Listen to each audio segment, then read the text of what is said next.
Ibu kenal dengan para pemohon itu? Kenal? Ada hubungan keluarga, Tidak ada, hubungan pekerjaan apalagi ya? tidak ada. Ya. Nggak ada ya. Ibu bersedia sebelum diambil keterangannya untuk disumpah terlebih dahulu? Bersedia.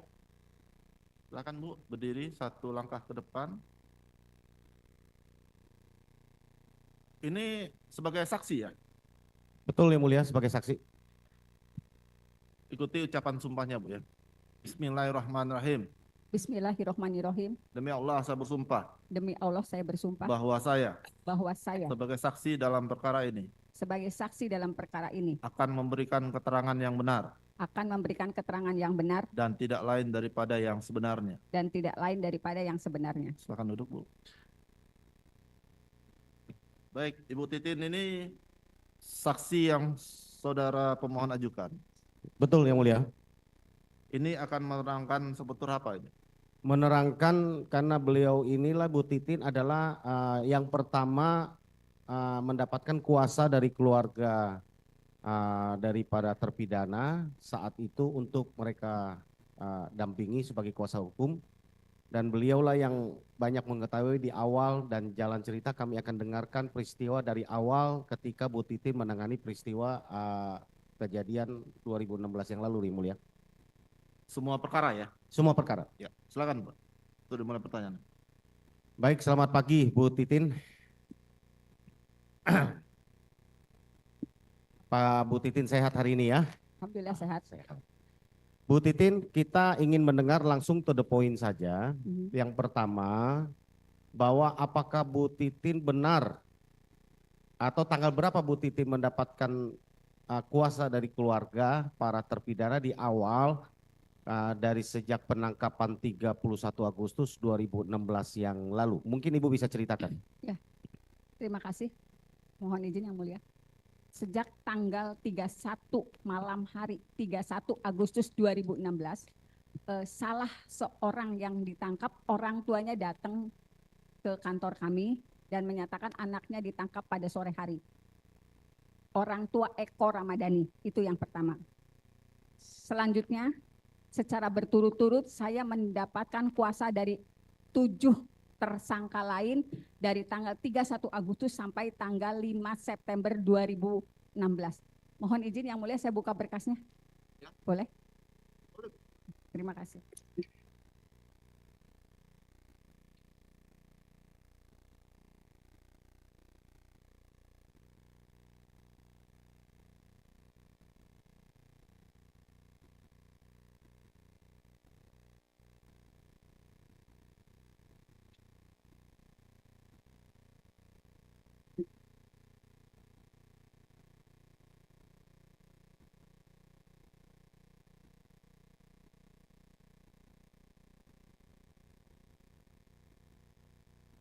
Enggak ada Bu ya? Kopernya di bawah.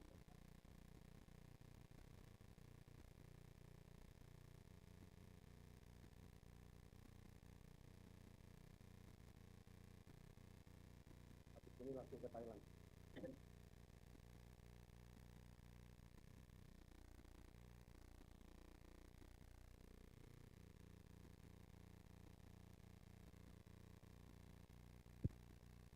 Ini surat-surat kuasa yang saya dapatkan dari orang tua. Silakan lihat. Kursinya kok. Silakan.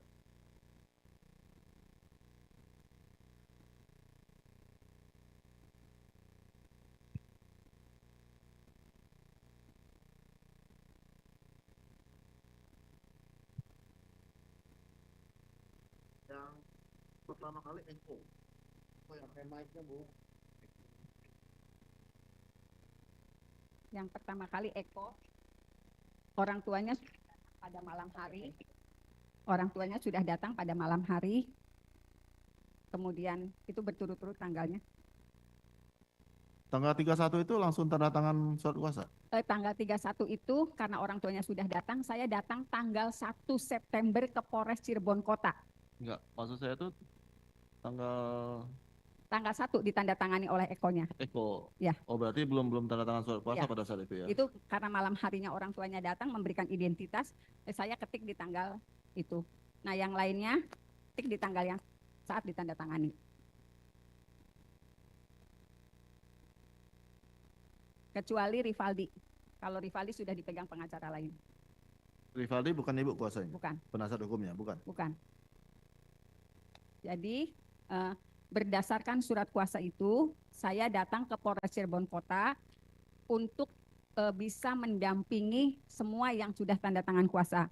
Tetapi pada saat itu, anggota Polres Cirebon Kota tidak mengizinkan saya masuk, tetapi mengizinkan surat kuasa itu ditandatangani dengan cara dititipkan. Jadi saya menyatakan waktu itu saya dapat kuasa, kemudian dikomunikasikan, belum ada perintah dari komandan untuk didampingi oleh pengacara.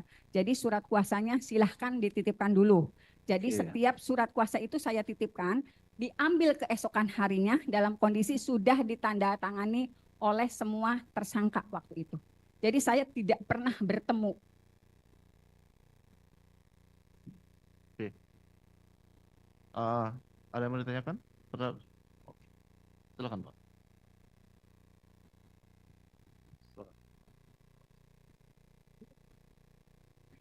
Saya tidak diizinkan bertemu dengan alasan belum mendapatkan perintah dari komandan untuk mempertemukan dengan kuasa hukum yang mendampingi.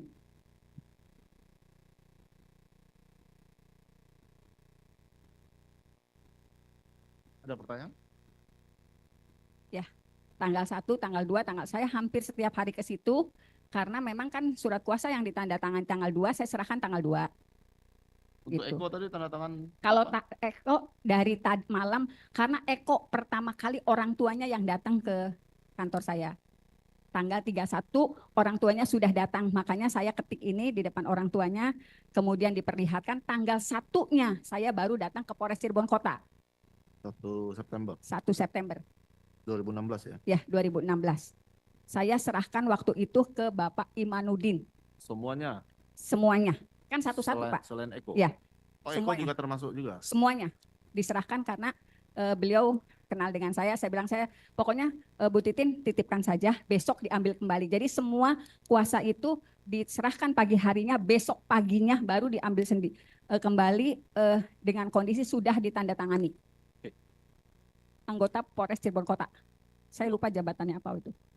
Enggak lupa saya lupa. Cukup ya, sampai duduk Ya. aja kita. Siap.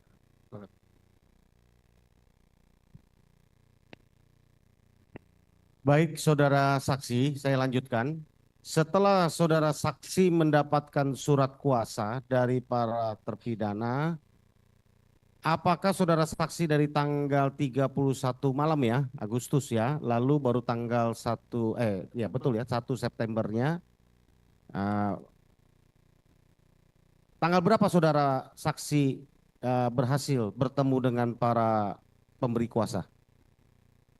Terima kasih. Izin yang mulia. Jadi setelah mendapatkan seluruh kuasa, saya akan datang berturut-turut dari tanggal 1, tanggal 2, tanggal 3. Tetapi pada tanggal 2 sudah beredar foto-foto semua tersangka saat itu, semua yang ditangkap itu dalam kondisi babak belur.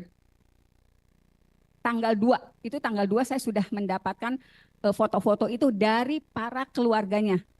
Itu kan membuat kekhawatiran keluarga. Saya tetap datang ke Polres Cirebon Kota, saya memaksakan waktu itu kapan saya bisa mendampingi.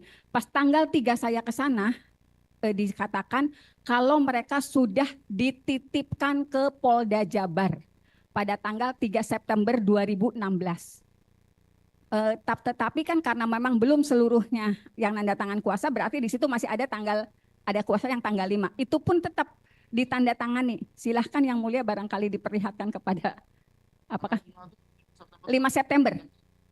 Atas nama siapa? Saya lupa yang mulia di situ sudah ini.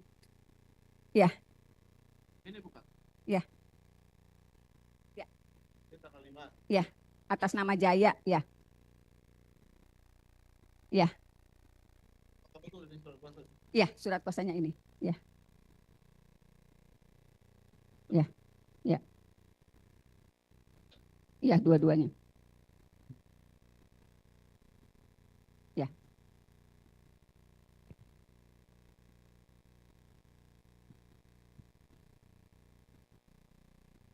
Karena kalau tidak salah memang ada 2 surat kuasa yang mulia kalau tidak salah. Oke, saudara saksi. Saudara saksi bisa perlihatkan foto yang saudara saksi diperlihatkan oleh keluarga ada? Ke depan Bu, ke depan Bu, diperlihatkan. Ke depan, maju. Pertama kali Ibu tanya nih. Pertama kali Ibu melihat foto ini kiriman dari orang tua siapa? Saya lupa karena semua keluarga punya foto ini sebetulnya. Ya, yang menunjukkan kepada Ibu nih ini. Saya lupa foto. waktu itu. Lupa? Saya lupa. Ya betul-betul lupa. Tapi ini dari keluarga yang ditangkap. Ada pertanyaan? Ya. Nggak ada. Oke, Bawa lagi. cukup ya. Jadi foto yang sama kami juga ada miliki, jadi sudah sama Bu Titin. Jadi setelah saudara saksi menerima kuasa, ya, tanggal berapa saudara berhasil akhirnya menemui para pemberi kuasa? Saya tidak pernah ketemu kecuali pas rekonstruksi. Karena pada tanggal ketika tahu di Polda Jabar, saya juga mendatangi Polda Jabar pada tanggal 5. Kemudian tanggal 6 saya datangi lagi Polda Jabar. Nah, pada tanggal 7, karena informasinya semuanya sudah di Polda Jabar, saya mendatangi Polda Jabar pada tanggal 7 September 2016 bersama keluarga yang ditangkap. Nah, pada saat itu karena kekhawatiran orang tua waktu itu, orang tuanya udah nggak bisa ngelihat anak-anaknya, kemudian ada foto yang beredar. Akhirnya kami berinisiatif untuk melaporkan ke Propam Polda di tanggal 7 September 2016. Namun waktu itu saya tidak bisa mendampingi ke Propam Polda untuk buat laporan karena surat kuasa aslinya belum diterima oleh Polda Jabar.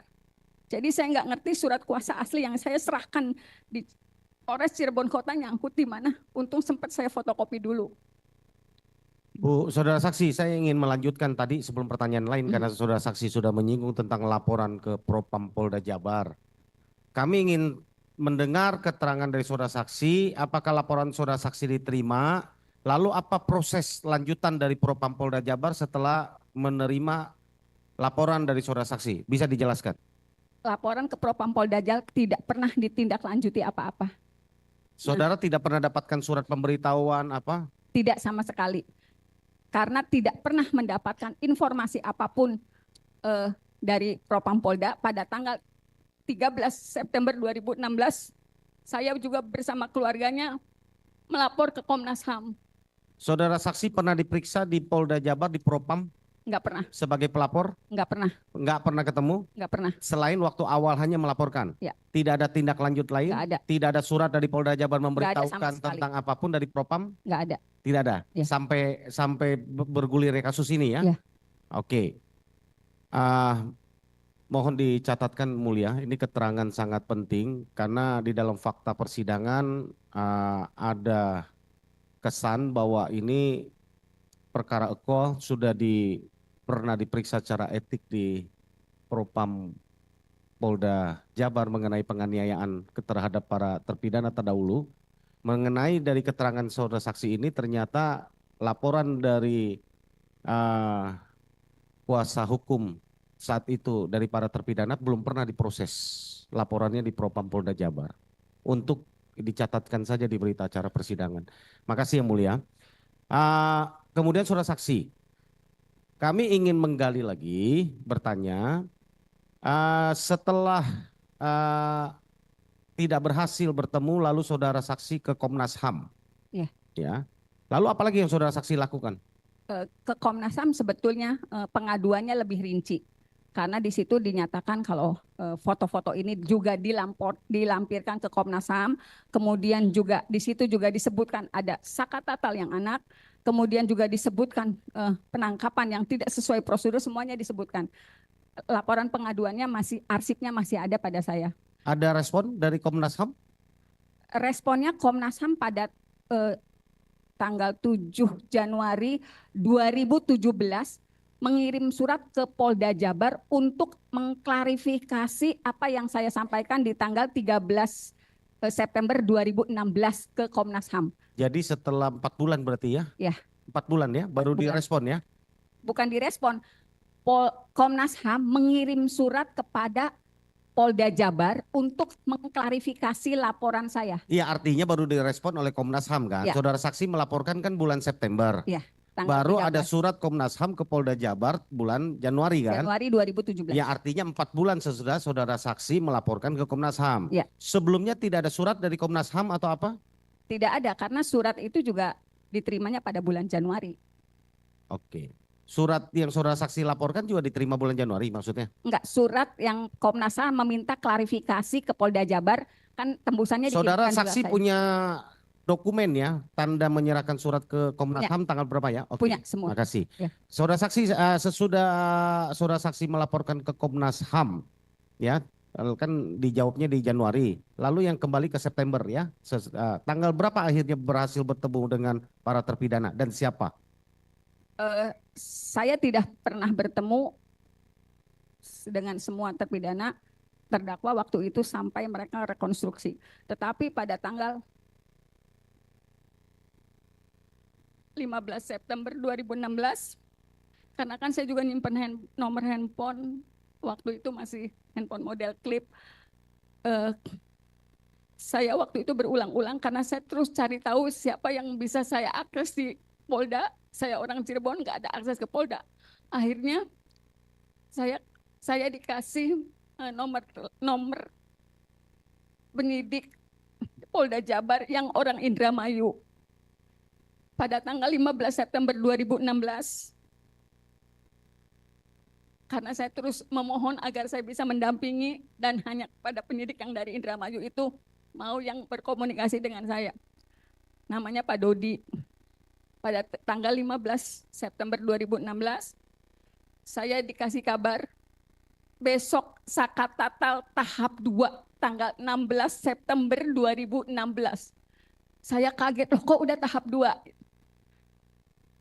Karena informasinya tanggal 15, di dalam surat kuasa itu kan saya tergabung dengan pengacara senior. Waktu itu saya menyampaikan, Pak, di tanggal 15 September setelah saya nerima telepon akan ada pelimpahan tahap 2. Saya bilang, Pak, besok Sakatatal dilimpahkan tahap 2. Saya nggak pernah ngedampingin. Waktu itu pengacara senior bilang, Tin, kamu pegang perkara ini sendiri. Apapun resikonya, kamu pegang sendiri. Mohon maaf, saya nggak bisa nyebutnya nama karena udah almarhum. Kemudian, kenapa Bapak nggak mau sidang? Si AA Karunya sudah dipanggil. Saya nggak usah pakai mic yang mulia.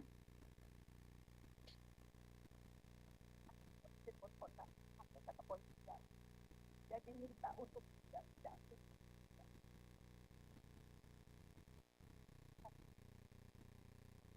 Pakai mic aja Bu.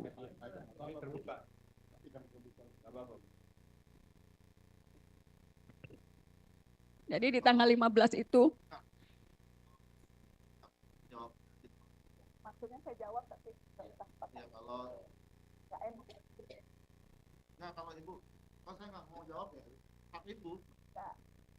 nggak apa-apa, saya jawab tadi tapi tidak. Oke.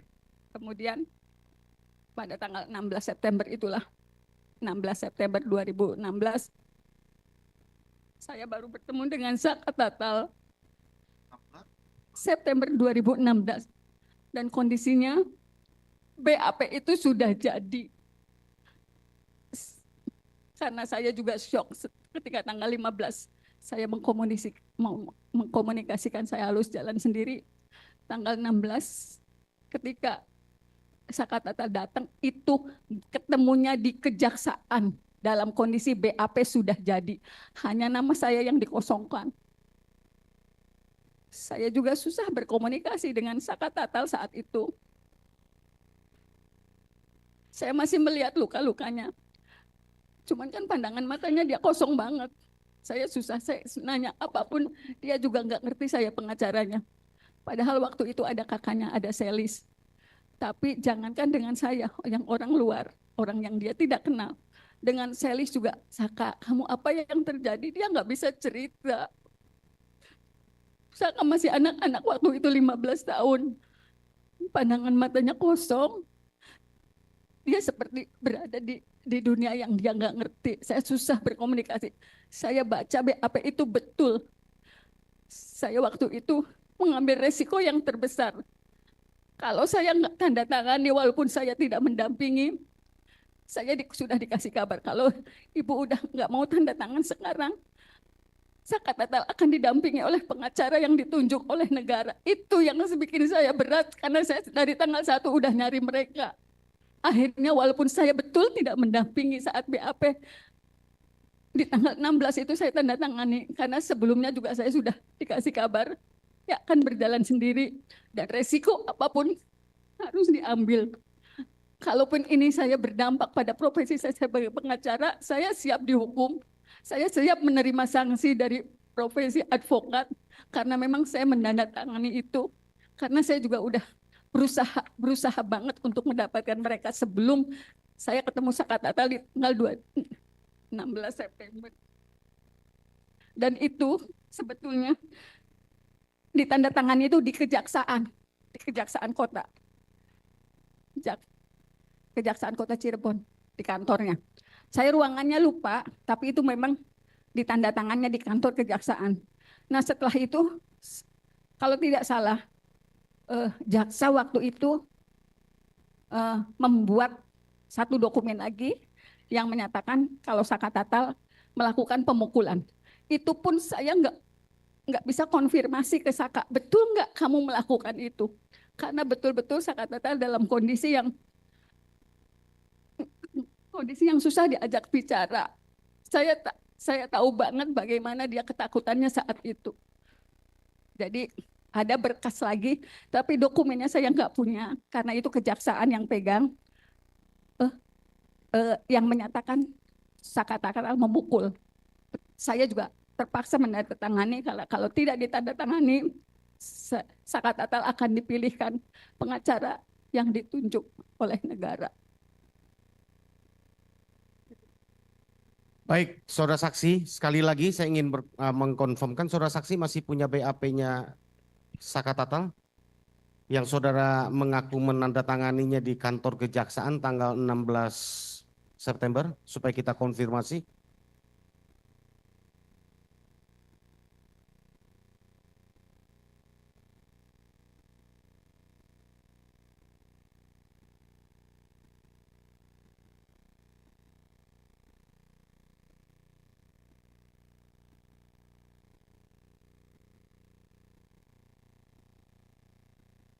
Ini yang penting mulia, karena di dalam berkas memang BAP ada tanda tangan dari saudara saksi sebagai penasihat hukum, tapi dalam keterangannya tadi saudara saksi mengaku tidak menandatangani selama pendampingan, tetapi dia menandatanganinya tanggal 16 September 2016.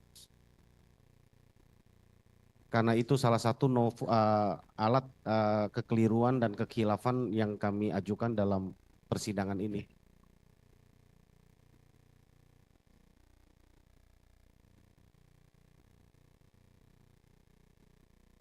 Ada. Oke, ini aja Bu. Mungkin dihadirkan aja. Ya ini aja sama aja. Coba tanya tanda tangan Ibu bukan?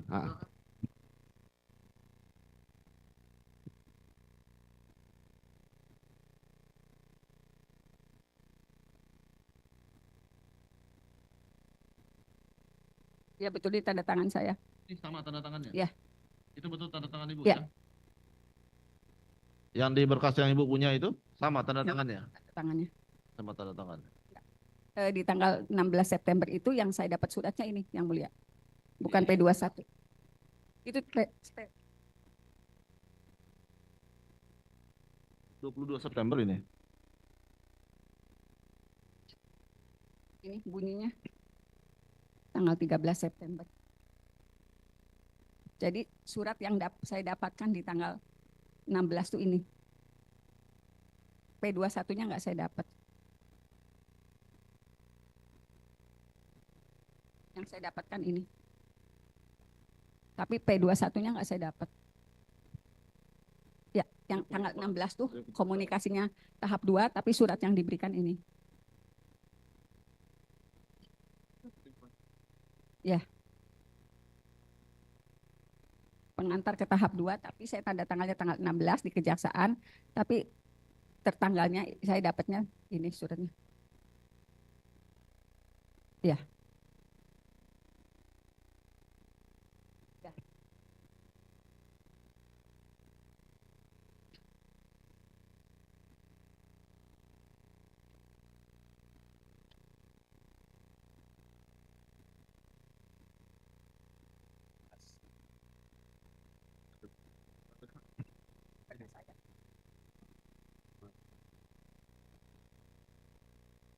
Ini sudah tanda tangan sudah jadi. Sudah jadi. Karena kalau saya tidak tanda tangan, kata kalau ibu nggak tanda tangan akan didampingi oleh pengacara yang ditunjuk negara. Jadi saya memang tidak mendampingi saat diketiknya BAP Sakatatal. Ya. Ya. Ini BAP Sakatatal. Ya, BAP Sakatatal. Walaupun di sini ada tulisannya, tapi saya memang tidak mendampingi pada saat pengetikan. Jadi ini dibawa dari Polda Jabar ke Cirebon dalam kondisi sudah jadi, tinggal tanda tangan saya. Ada pertanyaan termohon terkait surat ini? Cukup ya? Ya. Berarti semua surat tanda tangan di tanggal 16. Ya, tanggal 16 dengan informasi dari anggota Polda yang menyatakan ini tahap 2. Iya, tanggal 16 tahap 2. Karena ditandatangannya di ruangan kejaksaan. Cuman saya lupa ruangan apanya. Ini saya kembalikan lagi surat kuasa sama surat yang tadi baru ditunjukkan. Silakan Bu, duduk. Pak, duduk. Oke. Saudara saksi, jadi yang di BAP tadi itu betul tanda tangan saudara ya, saksi ya? Ya, Di betul. BAP ya? Ya. Dan saudara saksi menandatanganinya bukan saat pendampingan di Polres Kota Cirebon ataupun di Polda Jabar ya? Bukan. Tetapi di Kejaksaan pada saat tahap 2. kejaksaan mana jelasnya? Kejaksaan Kota Cirebon. Kota Cirebon, Ya. tahap 2 ya? Tahap 2. Oke. Saudara saksi, berapa BAP yang saudara tanda tangani? Hanya untuk tersangka Sakatatal atau dengan terpidana lain? Hanya Sakatatal saat itu. Hanya Sakatatal Ya. saat itu. Saudara saksi bertemu dengan Sakatatal saat itu? Waktu tahap 2? Bertemu. Ketemu. Bagaimana keadaannya?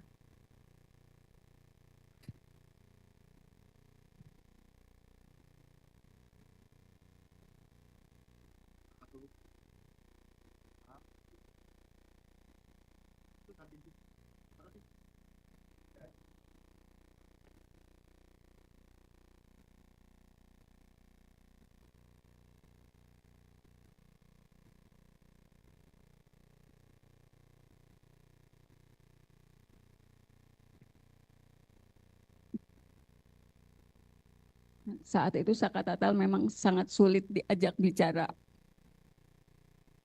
Jangankan oleh saya, tetapi juga oleh keluarganya. Waktu itu ada Selis.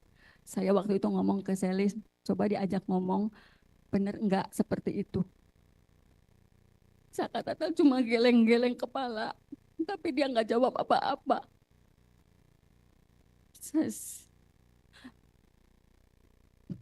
Dia juga masih kelihatan ada bekas luka-luka, bekas sundutan rokok di mukanya. Dan ketika komunikasi juga kita tidak dibiarkan, misalnya saya dengan Sakatatal dengan keluarganya enggak, selalu ada yang mendampingi dari pihak kepolisian. Cuman saya nggak bisa sebutkan karena saya juga lupa. Jadi memang kondisinya betul-betul sangat kelihatan shock.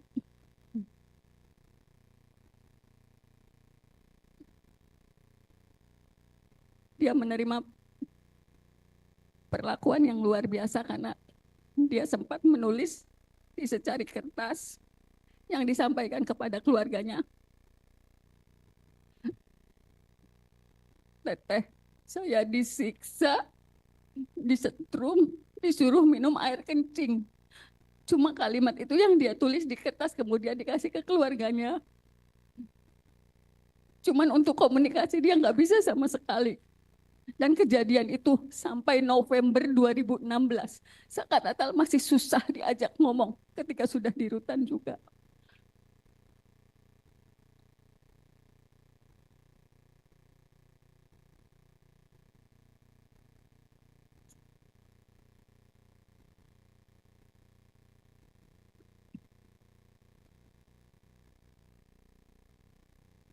Sudah, saudara saksi, cukup. Kami ingin mengetahui tersangka yang lain di awal kan para keluarganya memberikan kuasa kepada saudara saksi selain Saka Tatal. Apakah yang lain itu saudara saksi berhasil menemui dan kapan berhasil menemuinya? Dan apakah masih saudara saksi menjadi kuasa hukumnya untuk selanjutnya? Kecuali Saka Tatal, saya yang lainnya tidak pernah menemui. Karena memang tidak pernah diizinkan untuk masuk ke Polda Jabar. Tetapi pada saat rekonstruksi, yang 5 orang itu sudah didampingi oleh kuasa hukum yang berada di Bandung, Pak Jody Nainggolan. Apakah Pak Jody tidak terkonfirmasi mengenai kuasa yang diberikan oleh saya nggak paham. Tapi pada saat rekonstruksi barulah saya dan keluarga semua terpidana melihat anak-anak itu dibawa ke Cirebon. Termasuk Sudirman? Ya, termasuk Sudirman. Kami mendengar saudara saksi pernah di dalam podcast mengatakan saudara dekat sekali dengan Sudirman. Bagaimana bisa ceritakan terpidana Sudirman?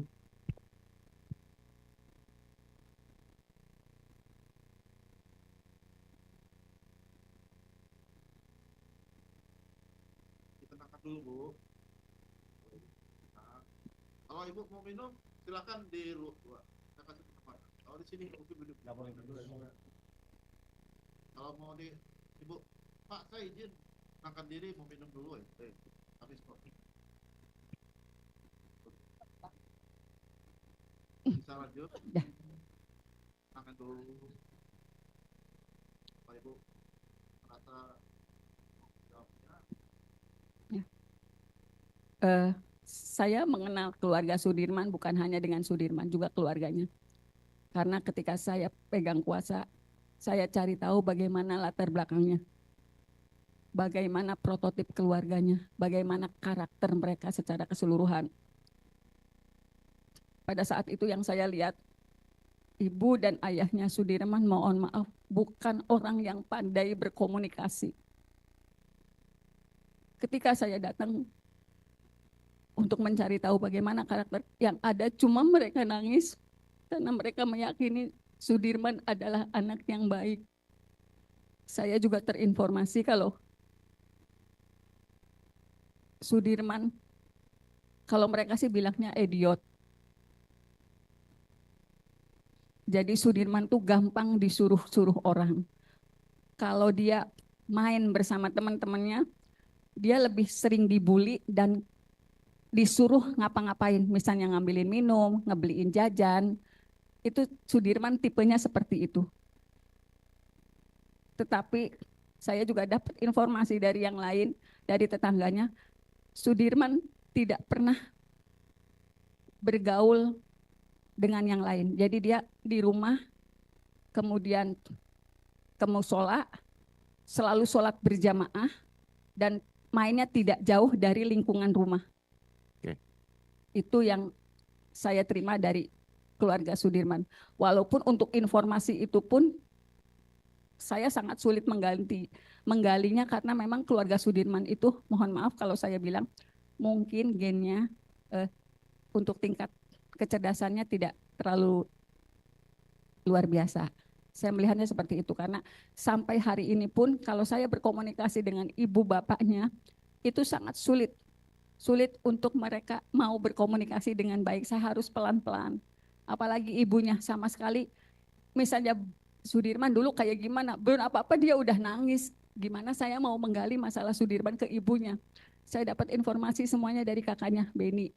Itu yang masih bisa menceritakan bagaimana Sudirman sebenarnya. Jadi mohon maaf kalau di lingkungan sekitar, itu Sudirman jadi bahan-bahan olokan karena dia, kalau orang Cirebon ngomong anak idiot. Itu. Karena Sudirman itu lulus SD ketika dia berumur 17 tahun. Jadi nggak naik kelasnya sampai 4 kali. Oke, makasih saudara saksi. Pertanyaan saya terakhir, bagaimana saudara saksi bisa menceritakan keadaan dalam ruang sidang dan kapan khususnya Sakatatal ya? Nah, itu tanggal berapa dimulai sidangnya, lalu diputusnya kapan, saksi apa saja yang dihadirkan, dan bagaimana situasi sidangnya. Itu yang dari saya, mungkin bisa diceritakan. Sakatatal sidang tanggal 3 Oktober 2016. Putusannya tanggal 10 Oktober 2016. Hanya 7 hari sidangnya? Ya, setiap hari. Untuk kasus 340, itu yang pertama disidangkan ya, 1 bulan setelah dia dilakukan penangkapan. Tanggal 31 Agustus ditangkap, 3 Oktober Sidang. sudah disidang. Ya, tanggal 10 sudah putusan. Tanggal 10 Oktober sudah putusan. Ya. Ya, lanjut cerita.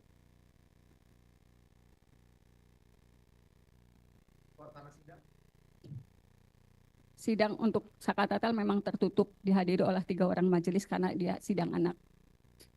Tetapi kondisi di luar sidang, kami mendapat tekanan yang luar biasa. Karena waktu itu, karena yang dihembuskan adalah isu geng motor yang memiliki kekejaman luar biasa, itu pula, dan mereka sangat sadis, itu pula yang disampaikan oleh Hakim Ketua, Ibu Etik waktu itu ketika ditanya wartawan. Geng motor kekejamannya sangat sadis. Saya masih punya clippingnya. Saya masih pegang clipping korannya. Jadi setiap Sakatatal dibawa ke ruang sidang menuju lorong, jangankan Saka, saya juga mendapatkan perlakuan yang luar biasa. Saya sempat diludahi karena dianggap membela pembunuh. Bahkan ada anggota dewan namanya Pak Jafarudin yang langsung memimpin sidang. Dengan suara keras dia menyatakan, nanti anaknya pengacara juga mengalami nasib serupa seperti Vina. Mobil saya juga sempat digoyang-goyang. Walaupun saya berusaha parkir agak jauh. Kemudian intimidasi itu kami rasakan betul karena saksi-saksi alibi yang dihadirkan itu datang tanggal jam 9 pagi, tetapi sidang baru menjelang maghrib. Kita kondisi sudah sangat lelah, psikologis kami juga sudah rusak. Karena semua saksi juga sepertinya sudah ada yang menginformasikan kalau saksi-saksi itu akan meringankan Sakatatal. Jadi saksi juga mendapat perlakuan yang sama. Kemudian dari Kejaksaan Tinggi juga hadir di ruang sidang Sakatatal. Aparat dari kepolisian selalu bersenjata lengkap di dalam ruang sidang Sakatatal. Di pintu ruang sidang Sakatatal. Kemudian pada sidang dewasa ternyata kondisinya lebih parah lagi. Karena saya juga menjadi kuasanya Sudirman. Sebetulnya di ruang sidang dewasa itu 2 perkara sekaligus dijadikan 1. Nomor perkara nomor 4 dan nomor perkara nomor 3. Jadi walaupun saya pegang perkara nomor 4 atas nama Sudirman yang bergabung dengan bekas perkaranya Hadi dan kawan-kawan, tetapi saya juga bisa menyaksikan digelarnya sidang Eko dan Rivaldi yang di berkas terpisah. Karena waktu itu majelis mengizinkan, udah daripada mondar-mandir ibu diam aja di dalam tapi tidak bertanya karena bukan perkara yang dipegang.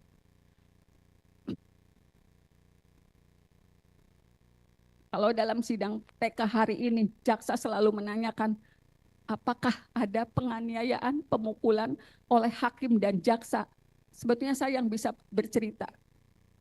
Secara psikologis kami dirusak betul-betul oleh penyidik yang masuk dengan membawa pistol untuk memberikan keterangan. Dan jaksa sama sekali tidak pernah memerintahkan pistol itu ditaruh. Justru yang ngomong pistol itu disimpan karena kekhawatiran justru dari pengacara. Kemudian juga ada seorang penyidik, yang ada seorang anggota kepolisian yang waktu itu dijadikan saksi, karena sebetulnya di sidang dewasa, anak-anak sudah menyatakan, saya disiksa, saya disetrum, terpaksa mengakui sesuai BAP karena sudah ditulis di papan tulis. Itu sebenarnya sudah disampaikan di sidang 2016. Saya disuruh minum air kencing, sebetulnya sudah, dan itu saya cantumkan dalam pledoi saya sebetulnya. Tetapi semua diabaikan oleh majelis. Kemudian juga ada seorang, saya lupa namanya, dia masuk, mohon maaf, kalau waktu itu kami melihatnya dia dalam kondisi yang tidak stabil. Karena ketika diminta menjadi saksi marah-marah, kemudian ketika dikonfirmasi apakah betul orang ini yang melakukan saksi yang melakukan pemukulan, waktu itu saya ingat betul Eko yang mengangguk. Iya betul, Bapak ini yang mukul saya. Tetapi saat itu saksi dari kepolisian bangun dengan menarik kursi, kemudian ketika keluar dari ruang sidang, sebelum keluar ruang sidang, dia berbalik, terus menunjukkan tangan seperti pistol ke Eko, di depan majelis, di depan jaksa, kemudian keluar dan membanting pintu. Itu yang saya sebut penganiayaan secara psikologis. Dan itu tidak siapapun berani menegur. Hakim waktu itu menjelaskan, mohon maaf, harap dimaklumi karena yang bersangkutan sedang sakit. Jadi hakim yang membela pada saat itu ketika, ya saya lupa orangnya. Saya lupa siapa. Jadi hakim ketua yang menyatakan dimaklumi aja karena yang bersangkutan sedang sakit. Demi Allah saya katakan itu yang sebenarnya. Ada Cindy Sembiring yang juga hadir di ruang sidang dan merupakan pengacara Rivaldi.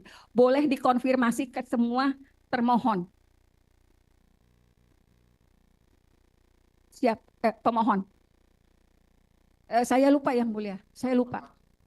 Atas perkara yang nomor 4 dan nomor 3. Karena kan sidangnya sebenarnya jadi satu. Ya? Enggak, perkara nomor 4 dulu, ketika sudah selesai perkara nomor 3. Nah saya tuh walaupun perkara nomor 3 saya tidak keluar dari ruang sidang gitu. Yang perkara nomor 3 atas nama Eko. Karena waktu itu Eko yang langsung ditunjuk oleh yang bersangkutan. Yang mulia, boleh kita minta konfirmasi dari pemohon Eko untuk berkaitan dengan kesaksian tadi untuk menguatkan betul apa tidak supaya kita confirm. Nanti Pak, kan ada tanggapannya. Oh ya, kalau diizinkan mulia maksudnya untuk. Di akhir persidangan kita. Ya makasih. Ada lagi pertanyaannya? Dari saya cukup mulia. Silakan kalau ada tambahan. Saya nambahkan satu aja Bu Titin Busa sebagai saksi. Ibu kan megang Sakatatal untuk perkara anak dan Sudirman. Kapan Ibu terima berkas perkara? Karena sebagai kuasa kan kita harus punya berkas untuk kemudian kita bisa membuat pledoi dan lain sebagainya. Terima kasih yang mulia, saya jelaskan. Pada saat pada saat 3 Oktober 2016 saya sudah mengajukan permohonan untuk meminta berkas salinan berita acara. Mohon maaf suratnya masih ada, boleh diperlihatkan? Boleh.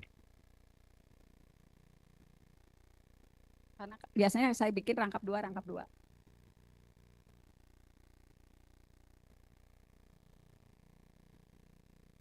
3 Oktober pada sidang.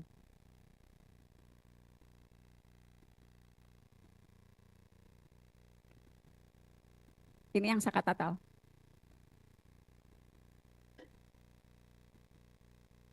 Ini permohonan untuk berkas perkara Sakatatal. Ya, di pengadilan. Saya ajukan ke majelis ya, di ruang sidang.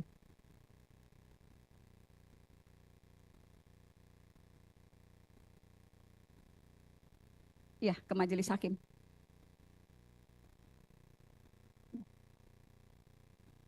Ya, sidang pertama. Itu tanggal 3 3 Oktober 2000. waktu pertama kali sidang ya. Tetapi saya tidak diberikan, dan waktu itu panitera hanya memberikan 2 BAP atas nama Dede dan Aep. Selebihnya saya tidak terima apapun berkas Sakatatal yang harus saya perdebatkan di persidangan. Mohon maaf, ini berkas yang diberikan panitera.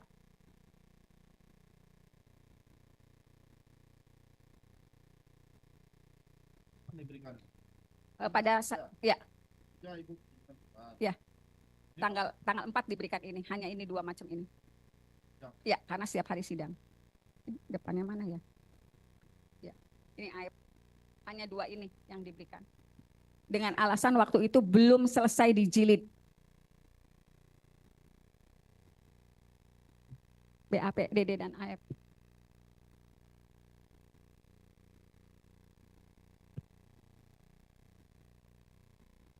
Ada.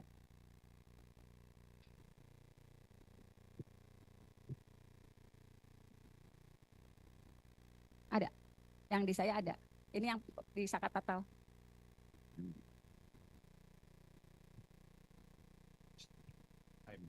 Ya.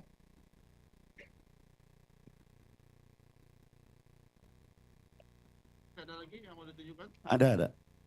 Enggak, yang selain yang tadi masih ada yang ditunjukkan lagi? Iya masih. Jadi yang Ibu terima itu berkas dari perkara yang lain kan?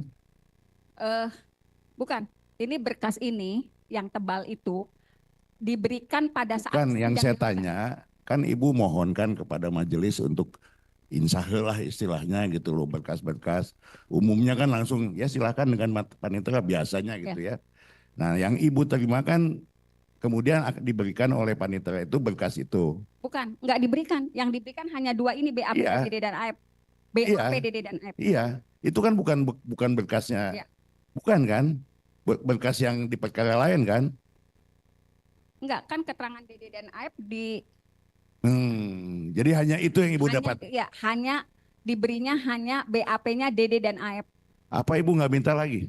Saya sudah ini, tapi memang belum selesai dijilid. Karena kan sidang juga cepat katanya, nanti juga diberikan Belum, setelah itu. belum selesai dijilid tapi udah di sidang. Sidang. Ya. Agak kurang paham saya. Tapi oke lah. Ya. Alasannya belum selesai dijilid.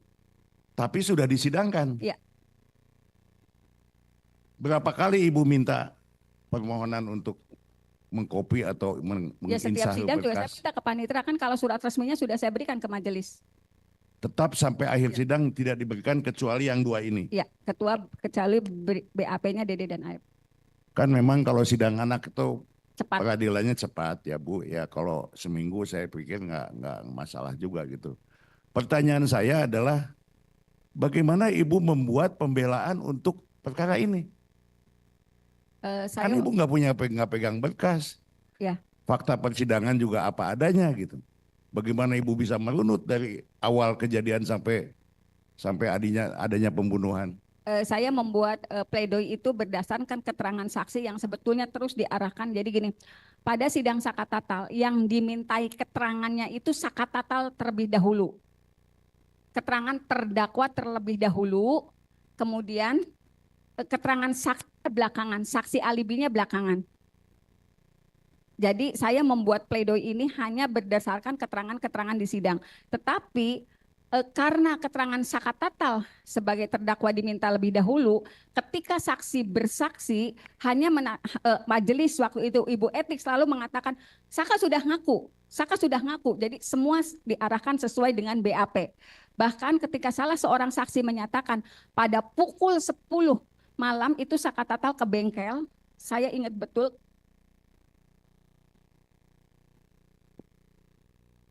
Karena itu juga termemori sampai hari ini dengan kerasnya ketika saksi menyatakan pada jam 10 tanggal 2 kami tuh lewat ke flyover Talun mau ke bengkel. Tetapi karena di situ ada rame-rame, ada polisi, mereka mengira razia. Sebelum selesai menjelaskan, ketua majelis waktu itu menyatakan, mana ada bengkel buka pukul 10 malam. Jadi semua keterangan saksi yang disampaikan itu selalu diarahkan sesuai BAP ketika karena Sakatatal dulu yang dimintai keterangannya. Jadi pembelaan saya waktu itu hanya berdasarkan keterangan-keterangan saksi di persidangan walaupun ditolak seluruhnya. Kemudian seperti yang saya sampaikan tadi pada tanggal 15 September 2016 saya sudah harus menghadapi sendiri ketika saya menyusun pledoi. Itu kan nomor perkara yang dicantum. Saya ngetik pledoi itu, tetapi nomor perkara yang dicantumkan waktu itu nomor perkara 16. Karena ngetiknya di kantor, mungkin waktu itu karyawan tuh masukinnya nomor pendaftaran surat kuasa. Saat saya menjadi kuasanya Sakatatal 195 itu nomor surat kuasa. Ketika saya membacakan pledoi, setelah itu hakim menolak dengan alasan tidak pernah memeriksa perkara nomor 195, padahal itu nomor surat kuasa. Jadi saya pada saat pembelaan dianggap tidak melakukan pembelaan. Karena kita menyatakan banding, saya terima berkas banding jaksa tanggal 26 Oktober 2016. Karena kan banding.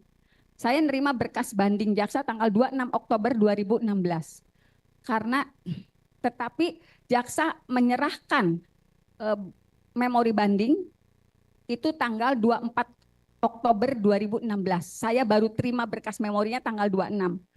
Saya menjawab memori banding, kontrak memori banding jaksa sekaligus menyerahkan memori di tanggal 31 Oktober 2016.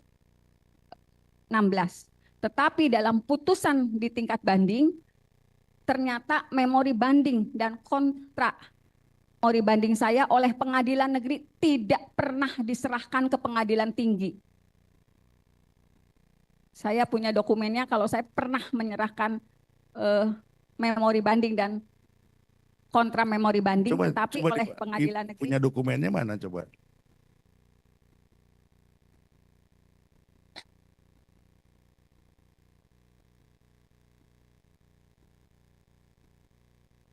Ibu mengadakan banding masih dalam waktu 14 hari. Tenggang 14 hari itu. Atau setelahnya. Ya, enggak ya. 7 hari.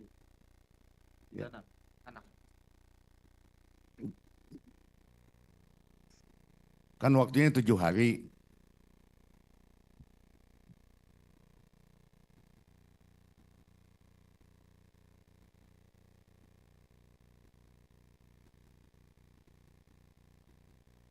Pertanyaan saya masih dalam waktu tenggang 7 hari enggak?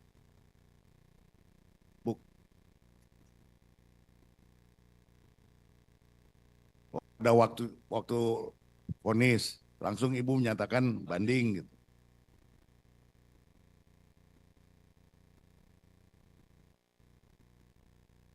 Ya nggak apa-apa itu mah. Ya coba lihat.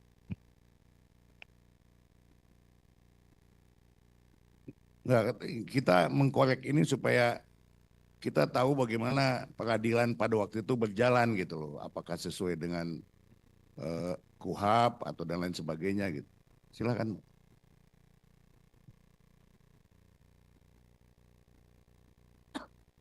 Ada enggak? Kalau nggak ada, dilanjutkan dengan pertanyaan berikutnya. Bu? Ada yang bisa membantu untuk mencarinya? Sementara Ibu Titin ini lanjut untuk memberikan keterangan.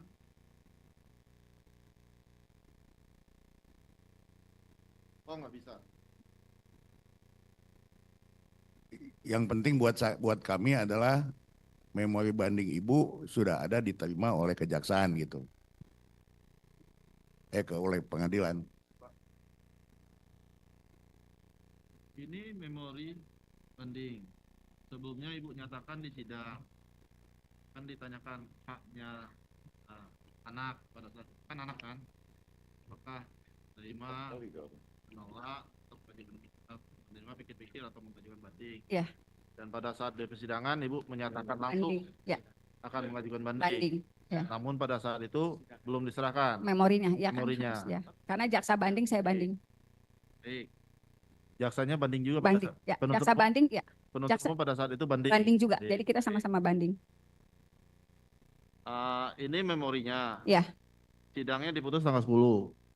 tanggal 10. Ya, menurut Ya. keterangan Ibu tanggal 10 tadi kan. Ya. Ini kapan dikirimnya? Ibu serahkannya kapan ke pengadilan? 1 November. 1 November. 1 November. Ini diterimanya 1 November. Tanggal 31 saya ininya. Saya lupa itu. Diputus tanggal 10. Ya. Ibu serahkan ke pengadilan tanggal berapa ini? Kalau ini terimanya tanggal 31 sebetulnya. Cuman saya lupa, ini saya bikinnya tanggal 31, tapi berkasnya itu kan ada. Diterima pengadilan tanggal 1. Ya. Diserahkan tanggal 1 November ya. Ya. Terima pengadilan. Oke, ada yang mau ditanyakan pada saat ini? Memorinya? Izin Bu. Apa namanya? Sutrisno Sutrisno. Bardi. Silakannya. Anita. Dulu sebentar. Tanggal berapa sih putusan? Ya. Ini kan banding. Iya. Ya, banding. Cukup? Pak, mau lihat silakan.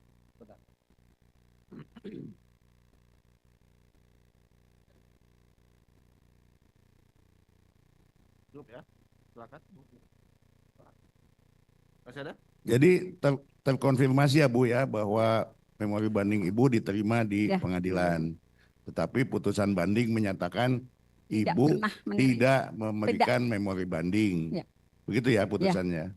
Mohon dicatatkan majelis. Satu lagi nih. Ini soal pembelaan. Saya terus terang saya lamalah saya jadi pengacara ya. Dan tidak pernah menemukan yang seperti ini. Karena ini bukan masalah prinsip. Itu masalah teknis, salah ketik dan masalah itu. Betul, Ibu tidak diterima pembelaannya. Betul, karena tertuang dalam putusan. Tertuang dalam putusan, kami tidak pernah memeriksa nomor perkara sekian. Tertuang dalam putusan di pengadilan negeri. Oleh karena kesalahan teknis yang soal nomor itu tadi. Bukan Ya. nomor perkara tapi nomor kuasa. Nomor kuasa. Karena dalam memori banding juga saya menyatakan kalau saya salah mengetik walaupun itu nomornya nomor kuasa yang dikeluarkan di pengadilan, tetapi jaksa melakukan yang sama, mengeluarkan surat yang dikeluarkan oleh kejaksaan tapi diterima oleh pengadilan. Ya. Saya sudah nyampaikan itu. Ya, saya juga sering kali, bukan Ya. satu puluhan kali bahkan lah. Itu Kalau ada dituangkan dalam kesalahan itu putusan. biasanya di renvoy. Karena dipanggil. materinya materi pembelaan sidang itu Ya, sebetulnya. gitu loh. Oke, nggak apa-apa. Ya. Memang faktanya seperti itu Ya. ya. Karena dituangkan dalam putusan, kami tidak pernah memeriksa nomor perkara sekian, ada di dalam putusan 195 sekian. Padahal itu daftar surat kuasa saya mendampingi Sakatatal di persidangan. Ibu kan kuasa pada waktu itu yang melihat dan merasakan lah bagaimana. Menurut Ibu itu kriminalisasi atau bagaimana? Bagaimana Ibu menilainya? Sebetulnya Karena akibat itu kan ini di penjara seumur hidup tuh. saya yang hadir di situ di 2016 sebetulnya saya yakin Pak Majelis. Saya yakin nggak pernah ada peristiwa pembunuhan dan pemerkosaan yang tertuang dalam dakwaan. Karena ternyata saat berjalannya proses dari dakwaan saja sudah banyak masalah. Misalnya gini, pada dakwaan Sakatatal itu Peggy yang disebut DPO oleh jaksa disebutkan turut melakukan pemerkosaan. Tetapi di dakwaan nomor 4 Peggy hanya meraba-raba. Silahkan itu diperiksa oleh kejaksaan. Jadi orang yang sama di peristiwa yang sama melakukan tindakan berbeda di dakwaan Sakatatal dan di dakwaan 5 terdakwa waktu itu. Di dakwaan Sakatatal itu Peggy turut memperkosa yang pada akhirnya dibebaskan di Prapin. Tetapi di dakwaan orang dewasa Peggy hanya meraba-raba dan itu terkonfirmasi ketika Polda Jabar melakukan jumpa pers ketika Peggy tertangkap. Kemudian saya melihat itu rekayasa karena anggota kepolisian dari Polsek Talun yang melakukan olah TKP itu tidak pernah mengakui yang disodorkan di pengadilan mengenai jatuhnya korban karena judulnya pembunuhan dan pemerkosaan. Jadi waktu itu anggota Polsek Talun sudah menyatakan darah itu hanya berada di tubuh korban laki-laki, di tubuh korban perempuan, kemudian juga ada serpihan daging di tiang PJU, kemudian juga ada warna motol yang nempel di median jalan. Jadi sudah disampaikan di persidangan dan mereka menolak sketsa yang disodorkan majelis. Apakah ini sketsa yang dibuat? Kami tidak pernah membuat sketsa itu. Sebetulnya sudah dijawab oleh anggota Polsek Talun yang menyatakan itu kecelakaan lalu lintas. Kemudian juga sebetulnya dari 2016 saya sudah mendapatkan informasi. Orang tua pelapor yang mengalami kecelakaan lalu lintas sudah mengajukan klaim asuransi diduga pada tanggal 27 Agustus 29 Agustus 2016. 27 kejadian, 28 dimakamkan, 29 Agustus 2016 saya mendapat informasi sebetulnya klaimnya diajukan. Kalau untuk waktu itu kan kecelakaan tunggal. Kalau untuk anggota TNI dan Polri, anggota keluarganya walaupun kecelakaan tunggal mendapatkan penggantian dari jasara harja. Nilainya hanya separuh. Dan sudah di ACC informasinya, silakan ini barangkali dari Kapolri sendiri yang harus menindaklanjuti. Informasinya cair 12,5 juta. Tapi karena pada tanggal 31 dini hari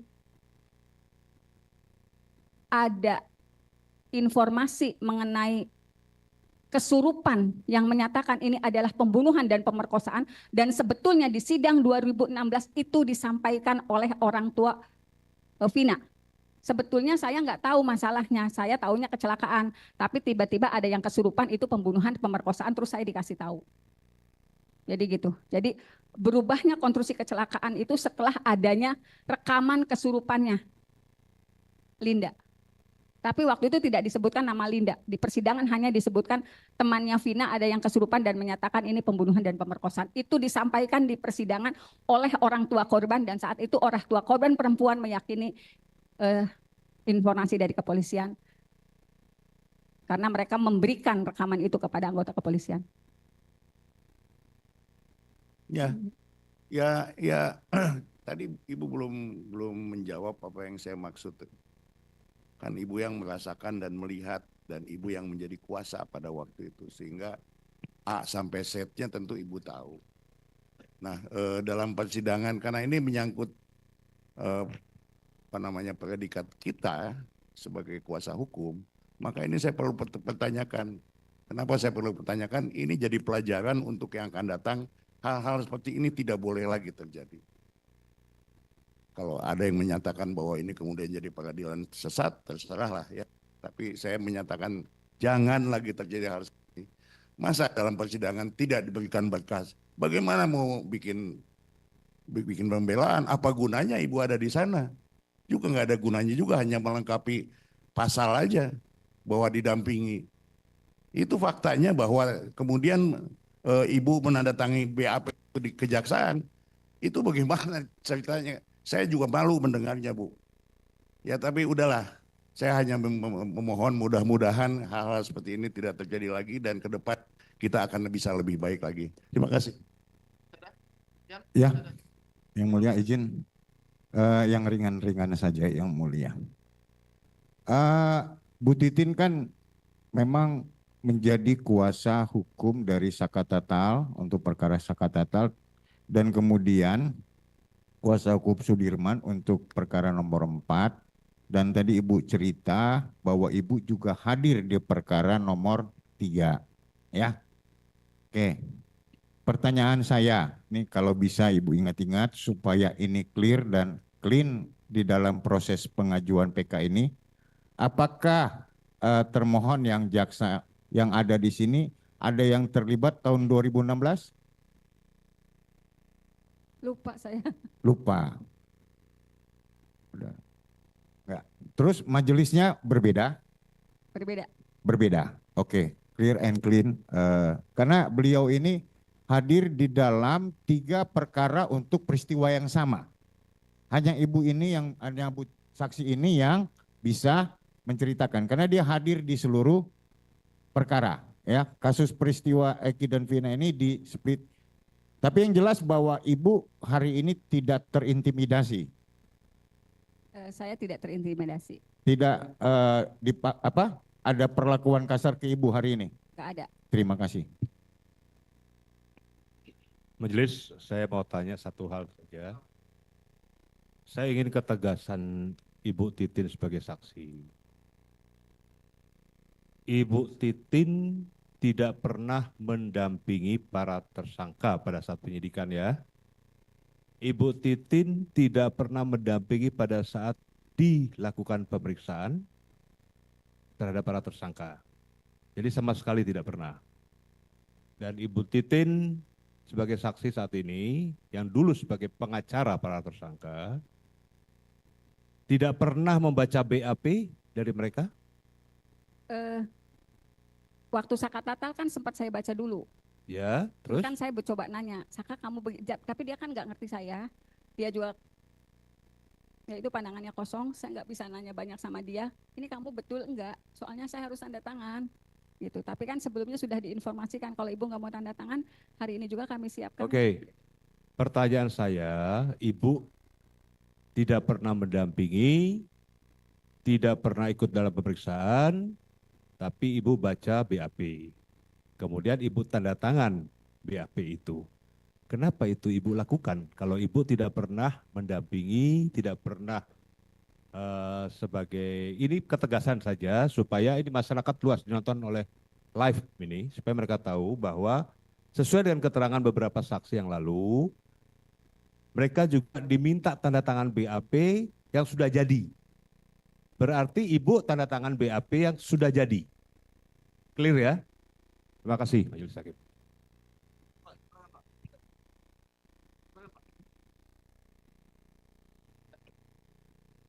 Baik, terima kasih Yang Mulia. Saudara saksi, miris saya dengarnya, melihat dengarnya. Saudara saksi, upaya apa yang Anda lakukan pada saat dalam pemeriksaan itu? Yang tidak bisa mendampingi, atau membuat surat kah? Atau protes? Atau mengadu kemana? Saya ingin penjelasan itu. Ya. Sebetulnya saya nggak ngomong banyak hal yang saya lakukan dengan cara saya melapor ke Propam Polda, ke Komnas HAM. Sebetulnya saya berharap banyak dari institusi itu karena laporan-laporan yang saya sampaikan. Karena kan tidak pernah ada yang tahu kalau para orang tua tersangka saat itu sangat berharap saya bisa mendampingi anak-anaknya. Sangat berharap karena mereka juga keyakinan tidak pernah melakukan perbuatan yang dituduhkan. Mereka sangat berharap. Walaupun dalam kondisi berat, saya mendapatkan tekanan saat persidangan. Saya juga jauh sebelum sidang, orang tua daripada tersangka ini terus-terus memohon agar, karena mereka yakin anak mereka tidak salah. Saya juga sebut karena saya orang media, saya juga sempat memohon kepada media. Ini ada yang salah dari perkara ini. Saya pernah jadi redaktur di perusahaan besar Pak, Pikiran Rakyat. Suami saya juga pernah jadi ketua PWI. Saya berharap dengan posisi saya sebelumnya, sebelum saya jadi pengacara, saya berharap dapat support dari teman-teman saya di media saat itu.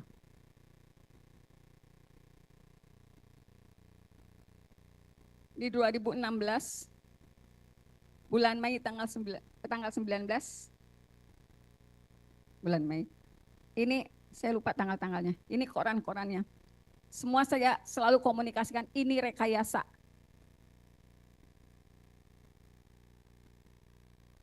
Saka susah diajak komunikasi, saya selalu katakan ini ke media. Tetapi ketika saya menyatakan, boleh? Baca Bu, kalau Ibu ditunjukkan. Baca. Ayo, Bu.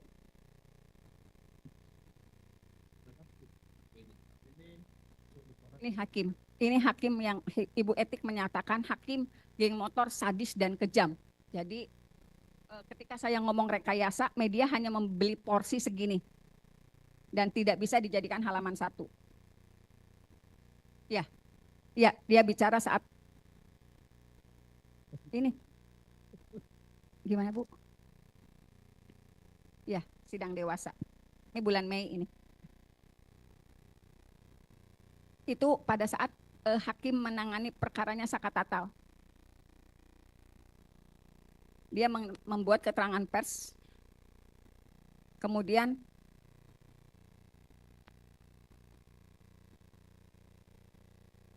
ya, jadi kalau misalnya, karena memang sebetulnya ada instruksi untuk tidak memberikan porsi pada pengacara. Saya mendapat informasi itu dari salah satu wartawan media, dipanggil oleh institusi tertentu, kemudian dikatakan tidak usah porsi pengacaranya diambil. Blow up saja kekejaman geng motornya. Waktu itu wartawan tersebut menyatakan yang pegang perkara ini Bu Titin, dia dedemitnya wartawan, ini nomor handphonenya. Dikasihinlah ke orang yang melarang itu. Ya, ya.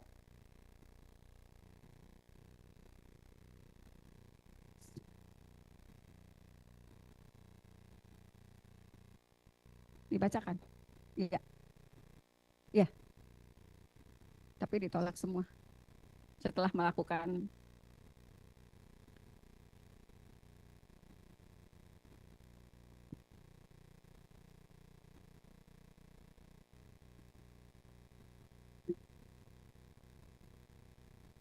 ini demo-demonya Bu. Saya punya 115 itu, cuman handphonenya nggak kebawa. Ada 115 foto. Ini demo di depan pengadilan. Ya. Enggak, yang di pengadilan itu yang anggota polisi yang mengacungkan tangan, tapi ke Eko. Karena waktu itu Eko mengatakan, ya saya dianiaya oleh orang itu. Gitu.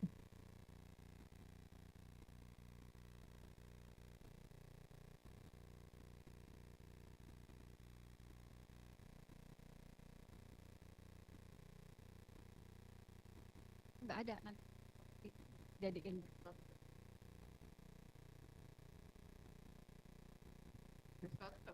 Gimana? SK itu Sakatatal. Saka.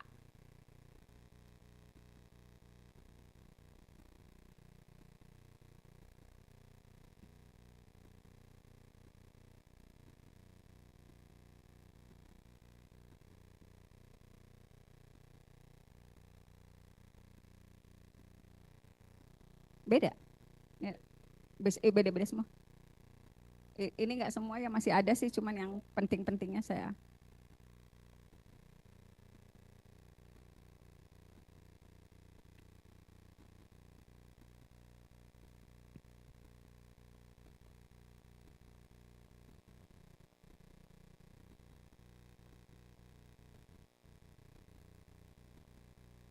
Ini nih, yang dakwaan berubah tuh ada.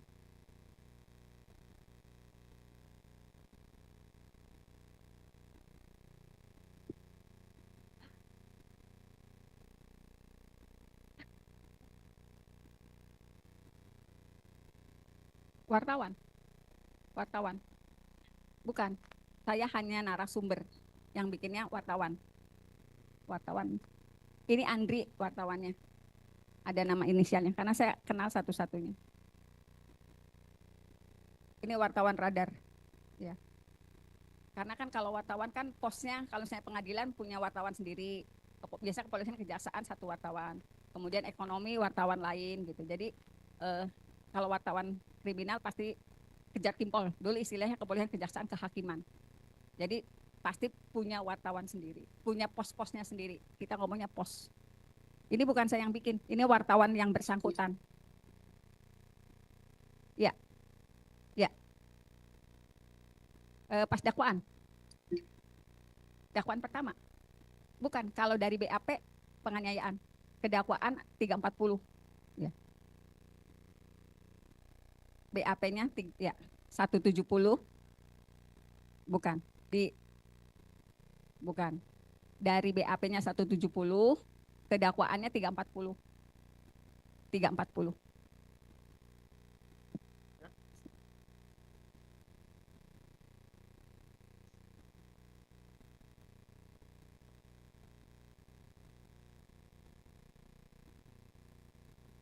Baik. Jadi gimana Ibu sudah upaya Ibu Ya. cukup sudah penjelasannya? Ada lagi? Ya, karena gini, pada sidang kesaksian saat Bentar. Nah, saya masih bertanyakan masih dalam proses penyidikan.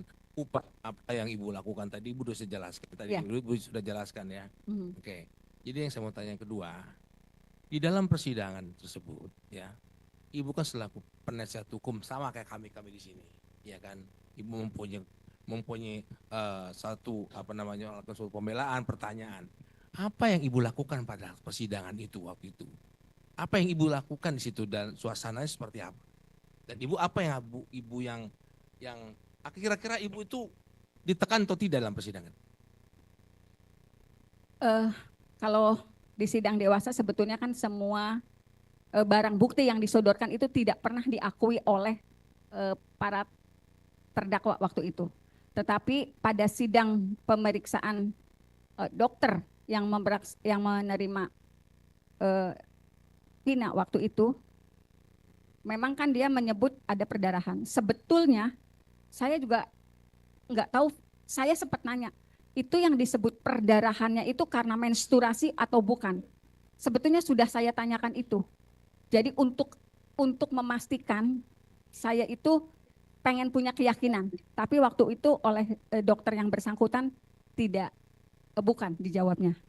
Kemudian juga saya berusaha meyakinkan kalau para terdakwa itu tidak terlibat dalam perkara ini. Saya waktu itu memohonkan kepada majelis, saya bilang saya hafal betul daerah itu, ada antara 5 sampai 7 CCTV, itu saya ingat betul, saya nanya seperti itu di sidang tanggal 17 Februari 2017. Saya meminta agar majelis memohonkan kepada jaksa, meminta kepada jaksa untuk menghadirkan CCTV. Nah, saat itu yang dihadirkan kan para orang yang melakukan penangkapan. Waktu itu dijawab di sidang 17 Februari 2017, kalau CCTV itu sudah ada, tetapi tidak bisa dibuka karena gelap. Itu yang pertama, jawaban anggota yang melakukan penangkapan. Karena waktu itu saya gini, untuk meyakinkan saya sebagai kuasa hukum, kalau peristiwa itu ada, untuk meyakinkan majelis, untuk meyakinkan jaksa, saya mohon CCTV daerah itu dibuka karena ada 7 CCTV di situ.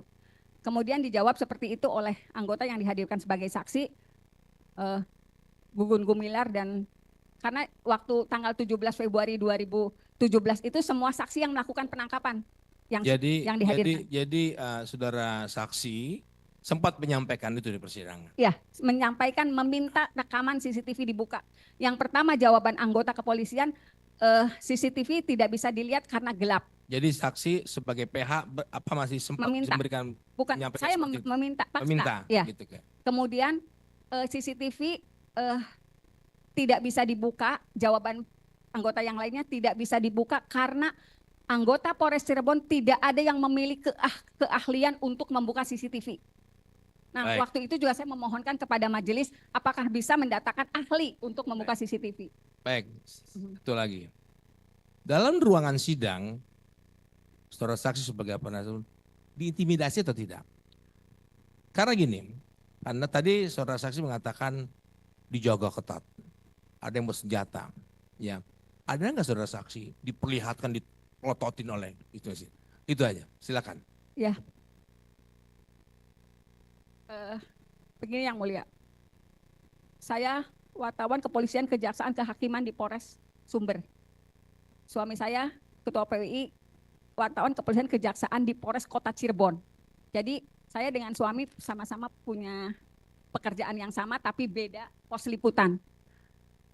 Saya memang kenal dengan beberapa anggota tetapi kan tidak terlalu dekat. Saya paham betul ketika misalnya saya datang, ada anggota yang megang senjata, kemudian juga ketika saya masuk, dia ngelihat saya dengan cara yang sangat Di mana berdiri? Di mana? Di dalam? Di luar atau di langsung pengunjung atau di dalam atau di mana? Kan berdirinya di pintu sidang, di pintu. Dalam pintu persidangan masuk. Mulai seperti ini? Iya. Jadi kalau saya masuk nongkrongnya di depan pintu, sambil begini sambil pegang Sidang sudah dimulai? Ya. Sidang sudah dimulai? baru pas masuk sidang. Nah itu selalu seperti itu pada sidang Sakatatal. Jadi semua Artinya suara saksi Ya. diplototin atau bagaimana? ya diplototin. Jadi nggak nyaman lah ya suara Nggak saksi. nyaman. Jadi Ah. suara saksi sebagai penasihat hukum nggak nyaman ya, merasa diintimidasi. Dan itu agak berubah ketika rekonstruksi. Saya ingat betul peristiwanya ketika rekonstruksi. Saya waktu itu minta diantar suami saya. Enggak, maksud saya yang di dalam persidangan aja, bukan rekonstruksi. Ya, maksudnya kan gini, sama kan ketika rekonstruksi kan sama. Sama, misalnya kondisinya semua pengacara tuh mendapat perlakuan tidak nyaman karena semua gerakannya tuh seperti diperhatikan betul. Nah, ketika rekonstruksi, saya mau ngambil berkas, saya minta kunci lah ke suami saya. Saya bilang, ngambil kunci. Kebetulan suami saya sedang ngobrol dengan anggota Polres Kota Cirebon. Terus tanya, itu siapa? Istri saya. Hah? Istri kamu? Nah dari situ melototnya mulai berubah. Gitu. Jadi mungkin tahu suami saya juga wartawan dan ketua PWI. Kemudian jadi mulai enggak sekeras dulu ketika dia belum tahu istri dari ketua PWI itu. Dari awal keras banget, tapi setelah itu agak turun. Jadi sebetulnya kenapa saya ingat betul karena buat saya juga tekanannya luar biasa majelis. Sebetulnya kalau misalnya yang tahu hadir di situ bukan cuma pengacara kok, jaksa juga dalam kondisi tertekan. Saya yakin betul kita betul-betul tidak nyaman ketika bersidang. Kalaupun mohon maaf sekarang jaksa bersikeras tetap meyakinkan peristiwanya ada. Sebetulnya jaksa yang hadir di situ nggak nyaman tahun itu. Yakin gitu, saya sih yakin betul. Sekarang bagaimana kita misalnya hakim tidak bisa memarahi ada anggota yang membanting pintu di ruang sidang dengan alasan maklumi saja. Padahal waktu sidang Sakatatal dalam catatan saya yang dihadirkan itu Supri dan Jaya. Itu menyatakan saya terpaksa mengakui karena ditodong pistol oleh Bapak Rudiana. Ada kok di catatan saya walaupun memang tidak terakomodir dalam putusan. Itu di mana ditodongnya? Waktu itu kan diminta sebagai saksi. Pada Betul. persidangan? Bukan di persidangan saat di Polres Cirebon Kota. Saya terpaksa. Sebentar saya lihat catatan dulu. Ingat-ingat aja Bu ya, terus ya saya mau Nanti korek saya terus. bongkar catatannya. Oke. Karena dia menyatakan saya ditodongi pistol oleh Bapak. Tapi Ibu Rudiana. sendiri sempat ditodong nggak? Ya. Ibu sempat ditodong nggak? Dibentak-bentak nggak? Kalau saya enggak, cuman memang pandangan ajanya yang kabur. Saya bilang, kenapa kemarin ngelihat saya kayak mau nelen? Saya sempat ngomong gitu sih ke anggota kepolisian. Kenapa sih ngelihat saya kayak orang menelen aja gitu. Gitu. Baik Yang Mulia. Cukup, makasih. Satu aja ya, izin majelis. Sebagaimana tadi kita sudah dengar ya dan juga kesaksian daripada saudara Sakatatal dan para terpidana yang lain, memang tidak pernah ada pendampingan dalam BAP penyidikan mereka ketika di Polres ya. Jadi prinsip Miranda Rules itu memang tidak diterapkan. Nah, yang saya ingin ketahui penegasan lagi, kapan saudara saksi itu sebenarnya mulai mendampingi saudara Sakatatal? Karena Sakatatal pun menyampaikan sebenarnya dia nggak pernah tahu tuh, nggak pernah kenal siapa kuasa hukumnya. Coba saudara saksi jelaskan, mulai kapan itu? Pada hari pertama sidang. Oke. Ya, pada hari pertama sidang saya mendaftarkan kuasa, kemudian mendampingi Sakatatal saat persidangan. Itu Sudah ditanyakan tadi. Ya. Ya, tapi lain. pada saat yang di kejaksaan itu katanya kan menandatangani. Yang menghubungi saudara saksi siapa? Bapak Dodi dari Polda Jabar. Ya, karena kan begini sebenarnya. Kalau penyerahan tahap 2 artinya semua berkas sudah lengkap, kan gitu. Ya, kalau ada yang masih kurang kan masih petunjuk sebenarnya kan. Nah, Ibu dihubungi oleh polisi. Ada tidak dorongan dari yang bersangkutan mengatakan bahwa isi BAP itu benar? Sehingga Ibu tanda tangan. Ya seperti disampaikan, ini Saka sebenarnya sudah mengakui Bu. Dia bilang kok udah tahap 2, saya bilang kan saya belum mendampingin. Yang dewasa juga sudah mengakui semua perbuatannya. Jawabannya seperti itu. Itu. sudah disampaikan, ya. Oke, terima kasih. Terakhir ya. Satu aja. Saya tadi nangkep penjelasan saksi soal ada saksi penangkapan yang dihadirkan. Artinya itu saksi yang menangkap, kan? Ya kan? Nah, kalau bandingkan dengan BAP-nya Rudiana, tidak ada itu penangkapan. Yang ada dia mengamankan. Tapi faktanya di persidangan dihadirkan saksi penangkapan yang namanya Gugun dan seterusnya. Begitu ya? Tolong catat. Prinsip sekali ini. Ibu pernah mengajukan gerasi untuk para terpidana?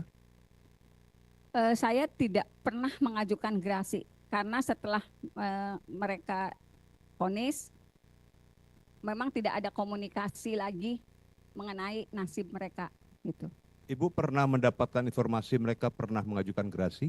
Tidak pernah. Di tahun 2024 itulah saya ditanyakan oleh wartawan, Ibu pernah ngajuin gerasi? Enggak, saya bilang. Oh, Nah, saya juga konfirmasi ke keluarganya apakah dulu pernah mengajukan gerasi, mereka juga tidak mengerti. jadi para terpidana pun tidak pernah mengajukan gerasi ya? Kalau Melalui pengacaranya tidak. melalui pengacara tidak ya? Tidak. Oke, makasih. Cukup ya. Silakan dari termohon. Ada pertanyaan? Silakan Pak. Cukup ya. Cukup. Dari pemohon ada yang mau ditanggapi keterangan Ibu ini? Eko? Ada yang ditanggapi?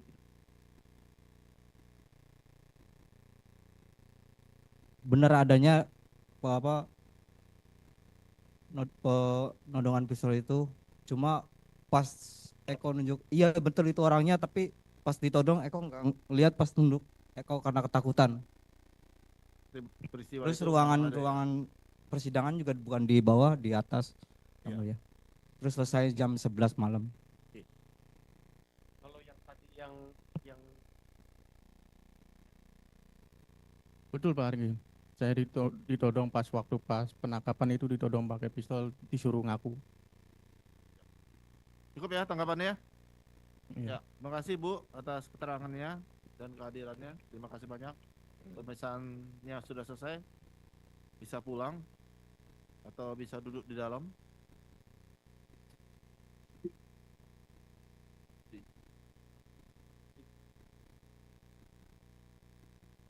Dipersiapkan buktinya Pak. Kita lanjut bukti Rivaldi.